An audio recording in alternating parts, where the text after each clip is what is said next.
वंदे मातरम। आज की क्लास में हम लोग समझेंगे कि पुलिस एफआईआर क्या होती है, इसको कब फाइल किया जाता है, और सबसे ज़्यादा महत्वपूर्ण कि अगर आप पुलिस एफआईआर करवाने जाते हो और कोई थाना का ऑफिसर यानी पुलिस ऑफिसर अगर आपके एफआईआर को रजिस्टर्ड करने से मना कर देता है और रिफ्यूज़ कर देता है तो उसका उपचार आपके पास क्या है और उसकी रेमेडी आपके पास क्या अवेलेबल है। तो फिर देरी किस बात की, आप यूट्यूब पे सब्सक्राइब करिए हमारे चैनल को, टाइप करिए पीपी जस्टिस और हमारे साथ जुड़े रहिए। पुलिस एफआईआर या फिर फर्स्ट इंफॉर्मेशन रिपोर्ट एक तरीके का ओरल या रिटन, मैं रिपीट करता हूं, ओरल या रिटन स्टेटमेंट होता है जो आप पुलिस ऑफिसर को देते हो प्रथम सूचना के तौर पे। नाम ही क्लियर है, फर्स्ट इंफॉर्मेशन रिपोर्ट जो एक पुलिस ऑफिसर को दी जाती है प्रथम सूचना के तौर पे। ध्यान रखिएगा, पुलिस एफआईआर केवल कॉग्निजेबल ऑफेंस में किया जाता है। एफआईआर पुलिस आपका एक्सेप्ट तभी करेगी जब वो ऑफेंस और जो आप सूचना दे रहे हो वो बेसिकली कॉग्निजेबल ऑफेंस है, अब इसको लेकर मैं आपकी बहुत सारी कंफ्यूजन में दूर करूंगा और क्लैरिटी लाऊंगा कि कॉग्निजेबल ऑफेंस और नॉन कॉग्निजेबल ऑफेंस क्या होता है। देखिएगा, क्राइम को ब्रॉडली दो कैटेगरी में बांटा जा सकता है। मैं रिपीट करता हूं, क्राइम को ब्रॉडली दो कैटेगरी में बांटा जा सकता है। पहला कॉग्निजेबल ऑफेंस और दूसरा नॉन कॉग्निजेबल ऑफेंस। इसको अगर मैं हिंदी में समझाने की कोशिश करूं तो संज्ञेय अपराध और असंज्ञेय अपराध।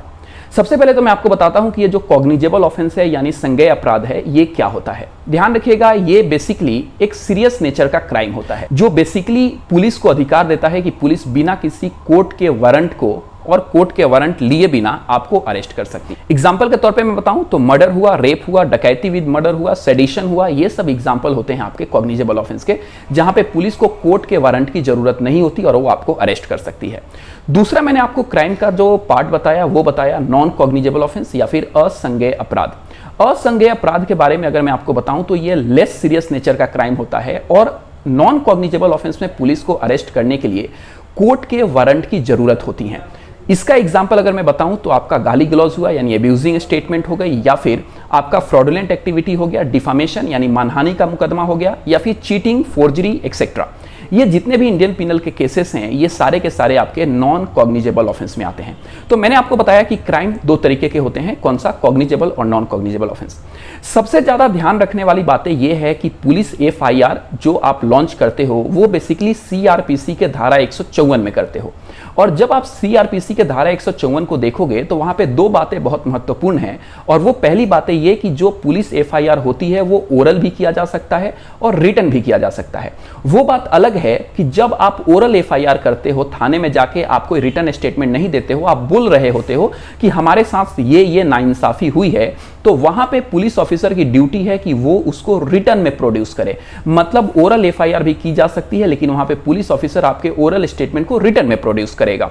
तो सबसे महत्वपूर्ण बात कि जो एफआईआर है वो ओरल भी दिया जा सकता है और रिटन में भी लॉन्च किया जा सकता है। और दूसरी सबसे महत्वपूर्ण बात है कि वो कॉग्निजेबल ऑफेंस के लिए होता है। मैं रिपीट करता हूं, 154 का एफआईआर केवल कॉग्निजेबल ऑफेंस के लिए होता है। इन अदर वर्ड्स में बोलूं तो ये सीरियस नेचर क्राइम के लिए होता है। इन अदर वर्ड्स में बोलूं तो वो एक ऐसे क्राइम के लिए होता है जहां पे पुलिस आपको बिना किसी कोर्ट वारंट के अरेस्ट कर सकती है। जैसे मैंने आपको बोला कि पुलिस एफआईआर अंडर सेक्शन 154 केवल कॉग्निजेबल ऑफेंस के लिए किया जाता है यानी संज्ञेय अपराध के लिए किया जाता है, वैसे ही आपके मन में एक सवाल आएगा कि इसका मतलब ये हुआ क्या कि असंज्ञेय अपराध मतलब नॉन कॉग्निजेबल ऑफेंस मतलब लेस सीरियस नेचर के क्राइम में एफआईआर नहीं होती। तो इसको लेकर मैं आपको कुछ क्लैरिटी दे दूं। ये कंफ्यूजन बहुत सारे लोगों में है कि कॉग्निजेबल ऑफेंस में जब सेक्शन 154 साफ साफ कहता है कि कॉग्निजेबल ऑफेंस में ही एफआईआर होगा, तो क्या नॉन कॉग्निजेबल ऑफेंस में एफआईआर नहीं होता क्या? तो इसको लेकर मेरी दो तीन क्लैरिटी सुन लीजिए और इसको ध्यान में रखिएगा। ध्यान रखिए, आप जब पुलिस एफआईआर करने जाते हो तो अंडर सेक्शन 154 एफआईआर तभी होगा जब वो ऑफेंस कॉग्निजेबल हो। लेकिन जब नॉन कॉग्निजेबल ऑफेंस होना तो वहां पे एफआईआर जो आपका फाइल किया जाता है वो फाइल तो होता है but not under section 154 but under section 155। मतलब अगर आपके साथ कोई संज्ञेय अपराध हुआ है तो आप एफआईआर फाइल कर सकते हो अंडर सेक्शन 154, लेकिन अगर आपके साथ कोई असंज्ञेय अपराध मतलब नॉन कॉग्निजेबल ऑफेंस हुआ है तो आप एफआईआर फाइल कर सकते हो अंडर सेक्शन 155। अब आपके मन में छोटा सा सवाल आएगा कि इन दोनों सेक्शन में अगर मैं एफआईआर फाइल करूं तो इसमें क्या फर्क आने वाला है। तो सबसे पहले फर्क क्या आने वाला है ये तो मैं बताऊं, लेकिन क्लियर कर लीजिए कि 155 में नॉन कॉग्निजेबल का भी एफआईआर होता है। मतलब अगर आपके साथ नॉन कॉग्निजेबल ऑफेंस भी हुआ है तो आप थाने में जाके एफआईआर करवा सकते हो। इस कंफ्यूजन को बिल्कुल दूर रखिए कि कॉग्निजेबल ऑफेंस में ही केवल एफआईआर होता है। नो डाउट 154 का एफआईआर कॉग्निजेबल में होता है, लेकिन आप 155 में नॉन कॉग्निजेबल का भी रिपोर्ट पुलिस को लिखवा सकते हो। यहां तक क्लैरिटी लाने के बाद मैं आपको इन दोनों एफआईआर में फर्क बताता हूं कि 154 और 155 के एफआईआर में क्या होता है। देखिए, जब आप 154 में एफआईआर करवाते हो, मतलब कॉग्निजेबल केसेस के लिए एफआईआर करवाते हो, तो वहां पे पुलिस ऑफिसर आपके स्टेटमेंट को एफआईआर कॉपी में रजिस्टर्ड करती है। मैं रिपीट करता हूं, आपके केसेस को पुलिस एफआईआर कॉपी में रजिस्टर्ड करती है। लेकिन जब आप सेक्शन 155 में एफआईआर फाइल करते हो तो वहां पे आपके कंप्लेंट को पुलिस एक रजिस्टर मेंटेन करती है जिसको नॉन कॉग्निजेबल रिपोर्ट बुक कहा जाता है, यानी एनसीआर बुक कहा जाता है। दूसरा डिफरेंस यह है कि जब आप 154 में एफआईआर को लॉन्च करते हो तो एफआईआर लॉन्च करने के बाद पुलिस ऑफिसर उसको इन्वेस्टिगेट करती है। ध्यान रखिएगा, सीन ऑफ क्राइम पे जाएगी, मामले की पड़ताल करेगी, पुलिस रिपोर्ट बनाएगी और उस पुलिस रिपोर्ट को क्या करेगी, फाइनली कोर्ट में सबमिट कर देगी, जिस बेस पे कोर्ट ट्रायल होगा। यानी कि 154 में जब एफआईआर होगा, कॉग्निजेबल केसेस में जब एफआईआर होगा, तो वहां पे एफआईआर कॉपी में उसको रजिस्टर्ड करने के बाद पुलिस इन्वेस्टिगेशन करेगी, उसके बाद पुलिस रिपोर्ट बनाएगी और उसके बाद मसले को भेजेगी कोर्ट ऑफ लॉ में। लेकिन जब आप 155 में अपने एफआईआर को करते हो, मतलब नॉन कॉग्निजेबल रिपोर्ट जब आप 155 में फाइल करते हो, तो इस सिचुएशन में पुलिस के पास इन्वेस्टिगेशन का पावर नहीं होता। मैं इस बात को रिपीट करता हूं, इन्वेस्टिगेशन का पावर पुलिस के पास नहीं होता। पुलिस वहां पे आपके इंफॉर्मेशन को एनसीआर बुक में लिखती है, उसके बाद डायरेक्ट मैटर को जुडिशियल मजिस्ट्रेट फर्स्ट क्लास यानी जुडिशियल प्रोसीडिंग में भेज देती है, मतलब वो इन्वेस्टिगेशन नहीं करती। तो ये तो फर्क हुआ 154 के एफआईआर में और 155 के information related to non cognizable offence में। अच्छा, एक बात और भी आप ध्यान रखिएगा कि चाहे आप एफआईआर लॉन्च करवाओ अंडर सेक्शन 154 या फिर आप एफआईआर करवाओ अंडर सेक्शन 155, मतलब चाहे कॉग्निजेबल चाहे नॉन कॉग्निजेबल ऑफेंस हो, उससे कोई लेना देना नहीं है। एफआईआर लॉन्च होने के बाद पुलिस आपको FIR copy free of cost देगी। जी हां, मैं रिपीट करता हूं, FIR copy free of cost देगी। दूसरा, एफआईआर जो आपका राइट डाउन किया जाता है, जो आपका लॉन्च किया जाता है, वो फ्री ऑफ कॉस्ट किया जाता है। मतलब ना तो एफआईआर के कोई चार्जेस होते हैं, ना ही एफआईआर कॉपी पार्टी को देने की कोई पुलिस ऑफिसर आपसे पैसा ले सकती है। और एक बात ध्यान रखिएगा कि जब भी आप एफआईआर फाइल करते हो तो आप कंप्लेनेंट होते हो, तो आपका बेटा पुलिस ऑफिसर सिग्नेचर लेती है। अब यहां पे मैंने देखा है जनरली कि बहुत सारे लोग एफआईआर कॉपी पे अपना साइन करने से मना कर देते हैं और वो पुलिस से इस बात पे लड़ भी जाते हैं कि नहीं मैं अपना सिग्नेचर नहीं करूंगा बिकॉज मैं तो कंप्लेनेंट हूं। अगर सिग्नेचर ही करवाना है तो आप एक्यूज्ड यानी सामने वाले का जाके सिग्नेचर करिए। यहां पे बंदे को डर होता है कि पुलिस कहीं मुझे ही ना फंसा दे। तो ध्यान रखिएगा, एफआईआर में सिग्नेचर करने में आप डरिए मत। कंप्लेनेंट का सिग्नेचर पुलिस लेती है और ये एफआईआर का एक एसेंशियल रूल्स होता है। अब यहां पे मैं आपको एक बात और बता दूं, अगर आप एफआईआर लॉन्च करवाने के बाद पुलिस जब आपसे एफआईआर कॉपी पे सिग्नेचर मांगती है और आप उस सिग्नेचर को देने से रिफ्यूज कर देते हो, तो ये बहुत सारे लोगों को नहीं पता होता कि that is also a punishable offence under section 180 of the Indian penal code.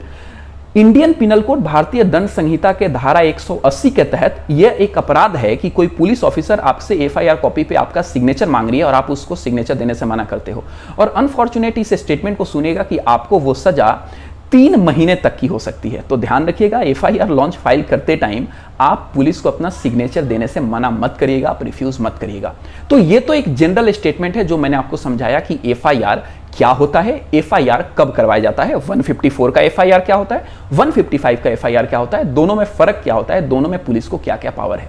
अब मैं सबसे महत्वपूर्ण मुद्दे पे आता हूं कि अगर आप अपने एफआईआर को लॉन्च करवाने जाते हो और पुलिस रिफ्यूज कर दे एफआईआर को लॉन्च करने से, अब आपके मन में एक सवाल आएगा कि सर जब मैं पुलिस के पास एफआईआर लॉन्च करने जाऊंगा तो पुलिस मना क्यों करेंगी। तो इसके देखो बहुत सारे कारण हैं, अगर मैं वो कारण बताऊं तो ये वीडियो आपका लंबा होने वाला है।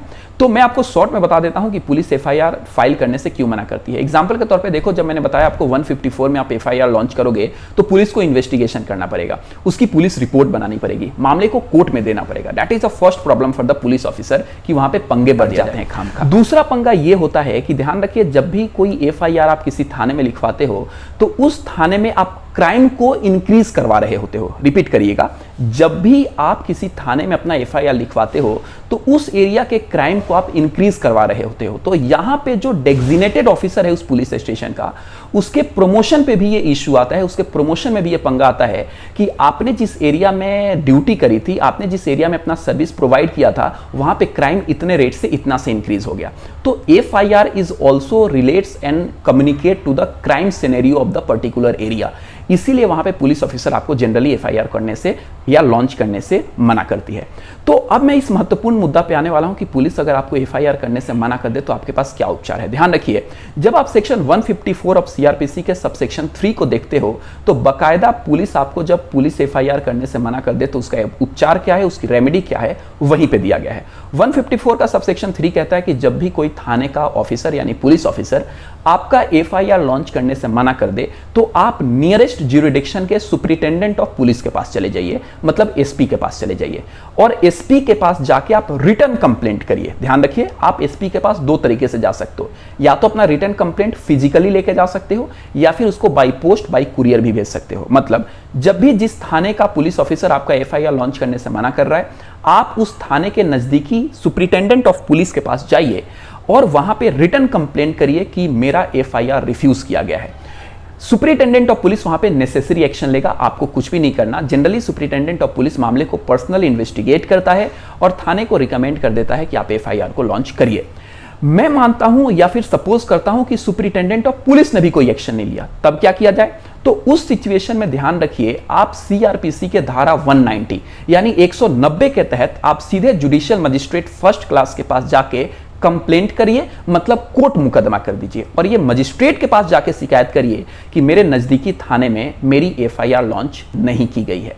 यहां पे जो मजिस्ट्रेट है वो मामले को पर्सनल लेवल पे टेक केयर करते हुए, इंस्पेक्ट करते हुए नजदीकी थाने को ये ऑर्डर देता है कि इस बंदे का एफआईआर किया जाए। ध्यान रखिएगा, जब कोर्ट का ऑर्डर आ जाए तो पुलिस ऑफिसर बेटा वहां पे एफआईआर लॉन्च करने से मना कर ही नहीं सकती। एक चीज और देखिएगा कि कभी कभी पुलिस ऑफिसर आपका ज्यूरिडिक्शन ना होने से एफआईआर को लॉन्च करने से मना कर देता है। मतलब वो कहता है कि ये जो क्राइम हुआ है ये हमारे एरिया में नहीं हुआ है। मैंने आपको हमेशा एक बात बताई है, फिर से बताता हूं कि चाहे एरिया आपका हो या ना हो, एफआईआर आपको लॉन्च करना होगा। ज्यूरिडिक्शन के बेसिस पे, लैकिंग ऑफ ज्यूरिडिक्शन के कारण कोई पुलिस ऑफिसर एफआईआर लॉन्च करने से मना नहीं कर सकती। भले ही किसी थाने का एरिया ना हो, स्टिल आपको एफआईआर लॉन्च करना होगा। उसको जीरो बेस एफआईआर कहा जाता है। तो मैंने आपको दो रेमेडी बताया। सबसे पहला रेमेडी, अगर पुलिस एफआईआर रिफ्यूज कर दे रजिस्टर्ड करने से, लॉन्च करने से, तो आप सुपरिटेंडेंट ऑफ पुलिस के पास जाइए, that is the first remedy. अगर सुपरिटेंडेंट ऑफ पुलिस यानी एसपी भी अगर कोई एक्शन लेने से मना कर रहा है तो आप जुडिशियल मजिस्ट्रेट के पास, मतलब जुडिशियल प्रोसीडिंग में कोर्ट कंप्लेन करिए और कोर्ट का ऑर्डर आके आपका एफआईआर रजिस्टर्ड हो जाएगा। लेकिन मैं अगर आपको बात बताऊं तो ये सब जो मसले हैं और ये सब जो कानूनी प्रावधान है ये तो आप लोगों को हर जगह यूट्यूब पे मिलता है। लेकिन जो आप ये स्टेटमेंट लोगे, आप जो ये एक्शन लोगे ना, चाहे एसपी के पास कंप्लेन करना, चाहे जुडिशियल मजिस्ट्रेट के पास कंप्लेन करना, इससे उस पुलिस ऑफिसर को कोई सबक नहीं मिलेगा। मैं रिपीट करता हूं, क्योंकि एसपी भी डायरेक्ट करेगा कि आप एफआईआर, कोर्ट भी डायरेक्ट करेगा कि आप एफआईआर लिखिए, और जब कोर्ट डायरेक्ट करेगा पुलिस ऑफिसर क्या करेगी? एफआईआर को लॉन्च कर देगी। तो इससे उस पुलिस ऑफिसर को सबक नहीं मिला जिसने आपका एफआईआर लॉन्च करने से मना कर दिया था। तो आपके मन में ये क्यूरियोसिटी होगी कि अगर हमें पुलिस ऑफिसर को सबक सिखाना है तो इसके क्या प्रावधान है। तो मैं आपको ये स्पेशल अपने तरफ से बता दूं कि अगर आप उस पुलिस ऑफिसर को सबक सिखाना चाहते हो तो under article 226 of the constitution of India, मैं रिपीट करता हूं, under article 226 of the constitution of India के तहत आप अपने कंसर्न हाई कोर्ट में, मतलब दिल्ली का मामला है तो दिल्ली हाई कोर्ट में, बिहार का मामला है तो पटना हाई कोर्ट एक्सेट्रा, आप अपने कंसर्न हाई कोर्ट में जाके रिट पिटीशन फाइल करिए। Writ petition that is called writ of mandamus, writ of mandamus. ये रिट पिटीशन आप फाइल करिए कोर्ट में जाके और कोर्ट से ये रिक्वेस्ट करिए कि पुलिस को सोकज नोटिस दिया जाए, कारण बताओ नोटिस जारी किया जाए कि उसने मेरा एफआईआर रजिस्टर्ड करने से क्यों मना कर दिया और उसकी ये क्या कैपेसिटी है, किस कैपेसिटी के तहत उसने मेरा पुलिस एफआईआर लॉन्च करने से। और ध्यान रखिए, इस सिचुएशन में उस पुलिस ऑफिसर की वर्दी तक जा सकती है।